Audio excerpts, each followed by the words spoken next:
Hello and welcome to Longship Gaming. Well, it's more than halfway through the Jump to Lightspeed draft environment for Star Wars Unlimited. By the time this comes out, we'll almost be about a month before the pre-releases for Legends of the Force. So this one's a little late, so sorry about that. But what am I doing? Well, I do this with every set. I have a look back at what I did or what I predicted would be the stronger commons and uncommons and leaders that are in the set that you're going to encounter most of the time during the draft. So I make some adjustments based on what I've experienced while playing it, and I will present them here too. I have a summary at the end just to go over some things I've found in general with this set. But first of all, we're going to start with our leaders. So I had originally put Rose at rank 2. Oh, I should, of course, state what my ranking system is. So I have a very simple way of ranking these. So rank 1 are ones that you're always going to want to take. They are the top of the format. They are the best thing, the best cards, the best leaders to take to increase your chances of winning in your matches. 2 is basically going to be the bread and butter of your draft experience. These are all pretty much solid cards, can fit into various archetypes, fairly better, of course, in some archetypes than others. But again, you will have a solid draft experience with the 2s.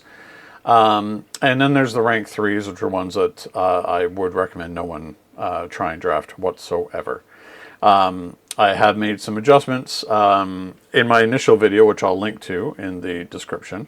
I only go over the rank 1s and the rank 3s. Basically, you can extrapolate while the remaining cards are in rank 2.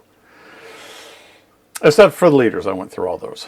So, up first we have Rose Tico. She was originally rank 2. I moved her up to 1. She has never failed me. There are 2 leaders in this set that I was always very happy to draft, always very happy to encounter. Rose is definitely one of them. So she's even better than I thought. She keeps valuable vehicles alive. Of course, this is the set where you have a lot of vehicles. And Heroic Vigilance probably has the best cards to support her. Most notably, of course, although she isn't uncommon, is her sister Paige. I mean, thematically, that makes a lot of sense. But there are just so many ways, especially with the pilots, to buff up the health of a lot of vehicles, and she helps to keep them on the board. Even on the ground, so she's not a pilot, a 4/6 for 5 is not so bad in this environment, and on attack you may heal 2 damage to her vehicle unit, and it doesn't have the caveat on her leader side of heal 2 from vehicle that attack this phase. So in your best sort of scenario, you're healing 4 from something, which is a good sort of tempo swing. Yeah, never sad to see her when I was playing her.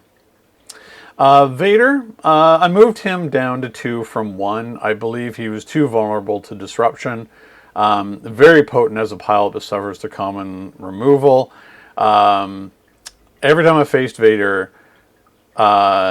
in this draft, when you have out the airlock, particularly, it's extremely effective against him because, well, it lines up very well with this +5/+5 when he's a pilot. You can play him on the ground. A 5/6 for 6 is pretty good. He's a potent unit, but he doesn't really do anything other than that. Yeah, putting him on, deploying him as an upgrade, getting a +5/+5 on something, and 2 fighter tokens is pretty good. However, the first thing you learn in this set, like any set, and I really believe in this one, tempo is always important, but tempo is even more critical in this one in terms of keeping things out of the space lane. Darth Vader is particularly vulnerable to that effect. You don't want to allow, even early plays, the TIE fighters are not particularly strong. They're too easy to take out.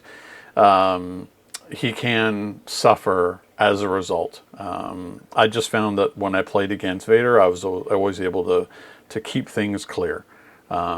Just overall, there are so many cards, uncommon and common cards, that can be significantly powerful against his core strategy.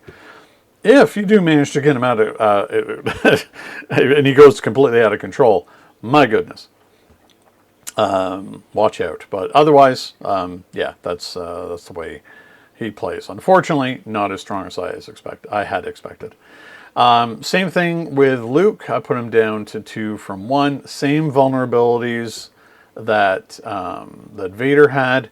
Still pretty capable, but not as strong as he first appeared. Seemingly designed to counter Vader specifically, but weak to others. His on-attack ability is very strong, but vulnerable to disruption. So same problem that they have with Vader. I actually did draft him the most recent time I drafted him, and because I had Pick of the Litter in red and blue, it was pretty easy to get him onto a fighter and consistently do that 3 damage. So if you've drafted well and you've got the pieces that you need, again, tempo is the name of the game in this set, and he certainly can maintain it once he lands as a pilot. But again, in the face of Von Reg or, oddly enough, Rose, I found him to suffer somewhat. Admiral Holdo, I had her at 2 because I thought maybe she had a place. I know she's a rare, so you don't see her that often. There simply aren't enough resistant cards to make her ability worthwhile. 3/8 body is okay, so she does some work and over the course of a game, but I never really felt that she was all that threatening if there was no resistance card. Not enough resistance cards for her to be able to play. And she's clearly not intended for limited. She is either not really even currently, I'd say, in the constructed meta, maybe not even Twin Suns yet, but someday she'll be extremely solid because there will be so many resistance units. Poe, I had him at a 1, thinking that his ability to flip, to attach to pilots all the time was great, but he's only a 2/1, which is not terrible. But there are other pilots that I think are much stronger. So you're going to have some difficulty deciding what ships to keep, or what vehicles, I should say, to place him on. You need to make sure you have a lot available for him to go on to. He feels more like an extra card in your deck than a leader overall.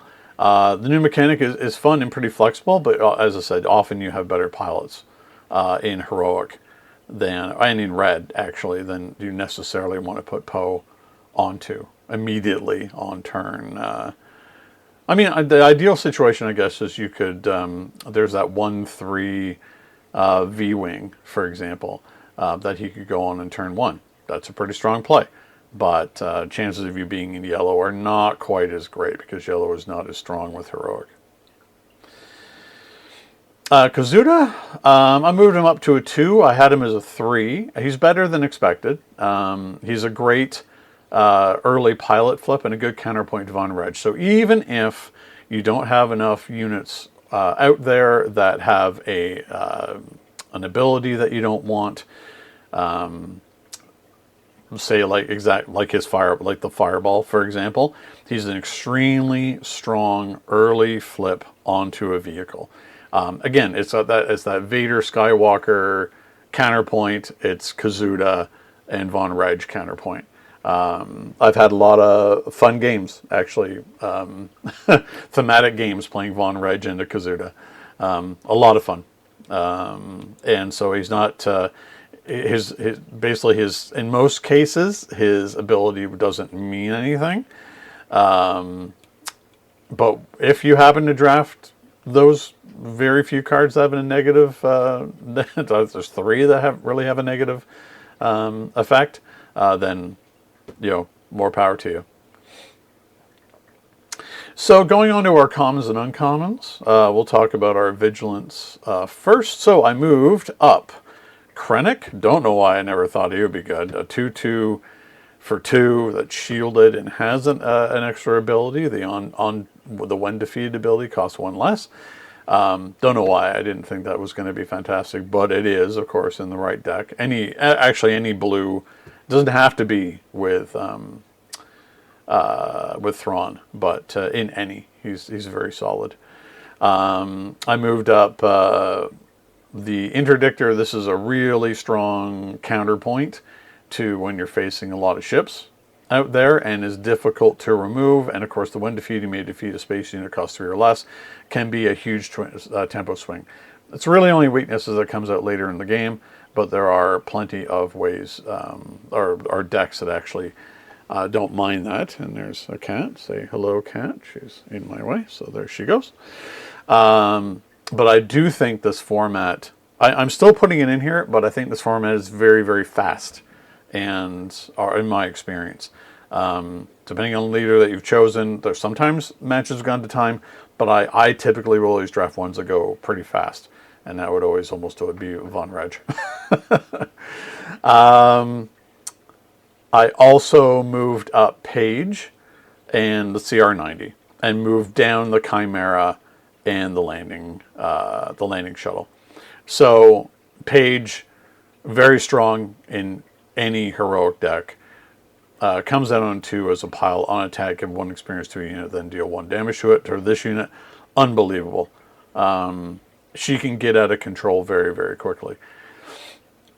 And the CR90, just a solid late game 4/6 for 6, restore 2. There's not a lot of restore in this set, and when defeated, heal up to 3 damage from a unit or base.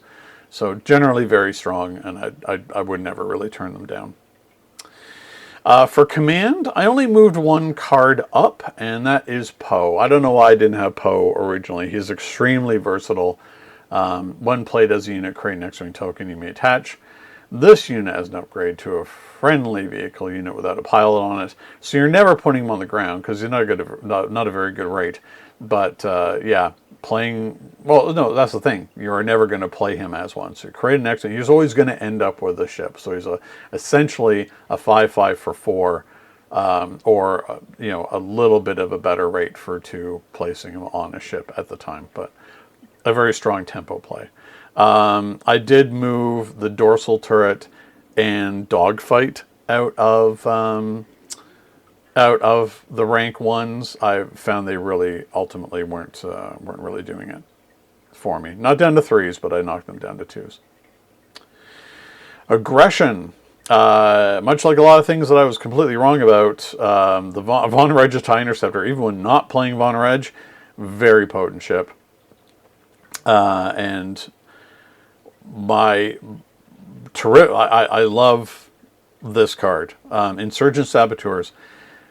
Not a pilot of any kind, not really on theme per se, but a 6/5 or 6 with Saboteur.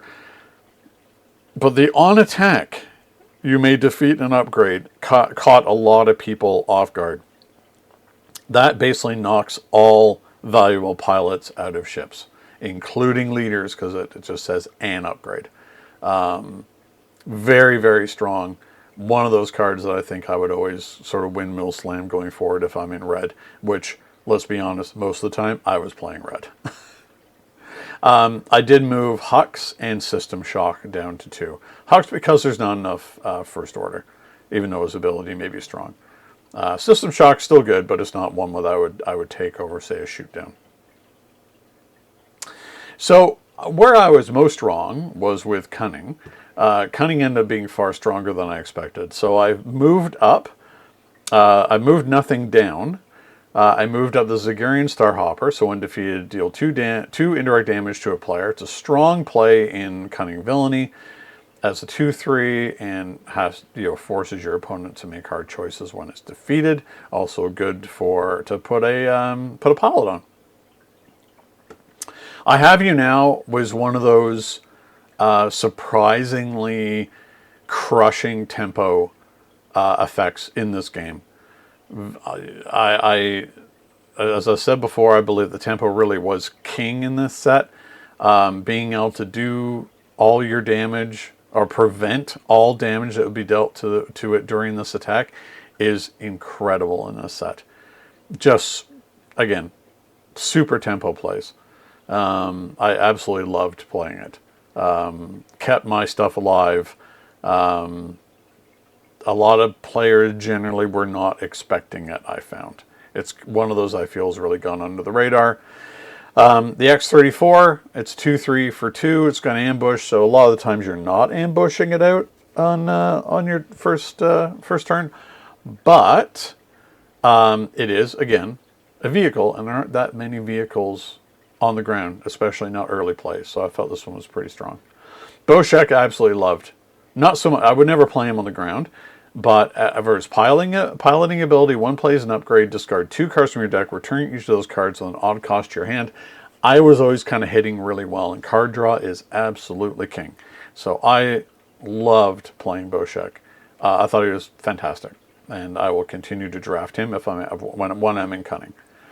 And lastly, Guerrilla Soldier. Don't know why I didn't think this one was going to be good. It's such a great play on turn 2. It forces the opponent to make some very tough decisions, and if you have maneuvered things in such a way that they don't really have, they can't really afford to have one of those 3 indirect damage placed on a unit, they get to stand up and get to attack and probably remove that unit anyway. So very potent card, and only a common. So her villainy, heroism, the only thing I moved out of here was the TIE Bomber. It really didn't perform quite as well as I expected it to. A villainy I don't think has as strong early pilot plays as Heroic does. Again, it's not a terrible card. I just think that Shuttle ST-149 and the Ski Speeder and the Resistance X-Wing are all things that need to be moved up in my estimation. So a 3/4 shielded is good on its own, but the when played, when defeated, take control of a token upgrade on the unit attached. So, you know, grabbing an experience or a shield off something else is pretty good. Won't always happen, of course, but I think it's just a very strong space unit to be able to play on turn 3. R2-D2, no change there. I think he's still fantastic. I love drafting him. Goes well with Resistance X-Wing because that just makes it you can, on turn 1, get effectively a 4/4 for 2. Very, very strong. While the unit has a pilot on it, gets +1/+1. Pilot and room for more pilot just turns the Resistance X-Wing into a tank. And Dilapidated Ski Speeder, again, not too many vehicles on the ground, but this one's extremely strong as an early play. And in Heroic, you have lots of ways to be able to heal it, thinking, you know, Hera and so on. Or, of course, if you're playing, not Hera, sorry, Paige, and if you're playing, you're almost going to always, if you have drafted Rose, pick up one of these. And my God, if you get Biggs along with it, super powerful. So overall, in my experience with this set, Rose and Von Reg are the most consistent leaders, at least the way that I like to play in terms of, I'm a very, very much about a tempo player, and this set was basically made for me. I had a much better win rate with this set than I don't track it as closely as I was with Twilight. Twilight really kind of got me down because, like, oh my goodness, I'm performing so poorly. I was really trying to force the mechanics of the set. So with Twilight, with Exploit, and with Coordinate, they were extremely easier to counter. And with the whole sets like built to surround that, if you couldn't work with it effectively, then it was very lackluster in my opinion. But this this set kept on theme very well. Lots of vehicles, lots of pilots. That's what you're meant to be doing. Get out to a strong start. Keep that tempo up, and basically you'll end up winning. Now the caveat here, I say, is that our draft numbers have been much lower. In some cases, we've been as low as 4, like the minimum with 4 people in a pod. I mean, that makes it easier to get all of the cards you would need playing in your archetype and with your leader. So again, take it with a grain of salt. But I've had, with the exception of 1 week, where I've drafted this, I only went 1-2 in 1 week. Every other week has been 3-0 or 2-1. As I said, this set just sort of like gelled with me very well. It's an extremely fun limited environment. I think because it speaks to that tempo feel that I like in a game. Now, this is more of a question, I think, to my audience. If you are playing somewhere with consistent drafts, at one of your local LGSs, I'm wondering about how your attendance has kept up with this set. There are some reasons that I think they've dropped here in Toronto, which I'm not going to go into. But I'm wondering if this is just something to do with a regional thing. Hell, there may be even stores elsewhere in Toronto that are keeping up higher numbers than where I go. But I'm kind of basically loyal to like one store generally. So yeah, let me know. And on top of that, let me know what you thought of this set.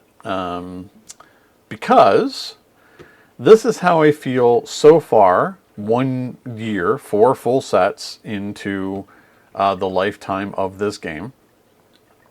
Here's where I feel the fun factor is. So Spark of Rebellion, still the best draft environment. Tons of different archetypes. I felt almost every... I didn't do an early rating or draft environment rating for that set. But even looking back on it, maybe it was the newness, I don't know. But it had a little bit of everything for everybody. And as we know now, especially when you're drafting and you're looking to draft some value cards, there's the cards in set 1 still blow the value of much of the other sets completely out of the water.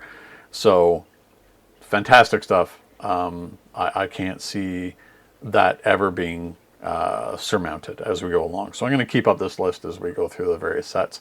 Jump to Lightspeed, second best. I've had so much fun with this environment. It's absolutely lovely. I will miss it when it is gone. Let's put it that way. Shadows, I do like the smuggle mechanic, and that has proven with some cards to still matter in the constructed environment. Sadly, capture, there's cards here and there that still do capturing, but I always felt capture was pretty weak. And for a set that was really focused on the underworld and the outlaws and so on, I didn't find that the cards were particularly impactful. And then lastly, Twilight of the Republic. I don't think there's a lot of disagreement with this one. Mechanically, I think within the limited environment, it was a bit of a non-starter, unfortunately. I would say that I did draft a lot of it, but in the end, I don't think I'm going to have that great a memory of it. Not because my win rate was terrible with that set. It was also a case of there was no real value drafting. There was no thrill to be able to get something significant. Now, again, going back up here to jump to Lightspeed, now that we're in an era of 1 legendary for every 5 packs, drafting just feels better. And if you go to a place that has the organized play packs, there are more cards in the organized play pool, and some of them can be quite good. So this past week, I finally pulled a Han Solo. So, I mean, I was quite happy with that. And I would like to see them continue this trend going forward. Yeah, so let me know what you think of these ratings, what you think of the video in general. Go back and check out my initial video on my draft rankings. And until next time, when we will talk about my ratings for Legends of the Force, hopefully the week of the pre-release, if I can get all that data together by then. Yeah, I'm looking forward to doing that. I'll continue doing these as long as people enjoy watching them. So, until next time, happy gaming. Thank you so much for watching Longship Gaming. If you enjoyed this video, please like, subscribe, and leave a comment. It will really help the channel to grow and improve. Don't forget to hit the bell icon so you'll be notified when more Longship Gaming content goes live. Until next time, happy gaming.